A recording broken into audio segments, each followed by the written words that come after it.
எல்லாம் காசால கிடைக்காதுங்க. முதல்ல அந்த மாயையை தூக்கி எறிங்க. Everything is not money. எல்லாமே உண்பது நாழி, உடுப்பது 2, உறைவிடம் என்பது 1. தமிழ் 27,000 ஸ்கொயர் ஃபீட்ல நான் வீடு கட்டி இருக்கேன். கட்டிக்கோ. எங்க தூங்குவ? 27,000 அடியிலையும் சுத்தி சுத்தி தூங்குவியா? ஒரு இடத்துல தான் தூங்குவ. கல்யாணமானவர தான் அந்த முழு கட்டில் கூட உந்து கிடையாது. அதுலயும் பக்கத்துல ஒண்ணு படுத்துட்டு இருக்கோம்.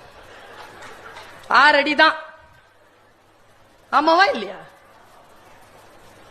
அதனால தானே பட்டுக்கோட்டை பாடினா, குட்டியாடு தப்பி வந்தா குள்ள நரிக்கு சொந்தம், குள்ள நரி மாட்டிக்கிட்டா குறவனுக்கு சொந்தம், தட்டு கெட்ட மனிதர் கண்ணில் பட்டதெல்லாம் சொந்தம், சட்டப்படி பார்க்க போனா 8 அடி தான் சொந்தம், உனக்கு எது சொந்தம், எனக்கு எது சொந்தம், உலகத்திற்கு எதுதான் சொந்தமடா.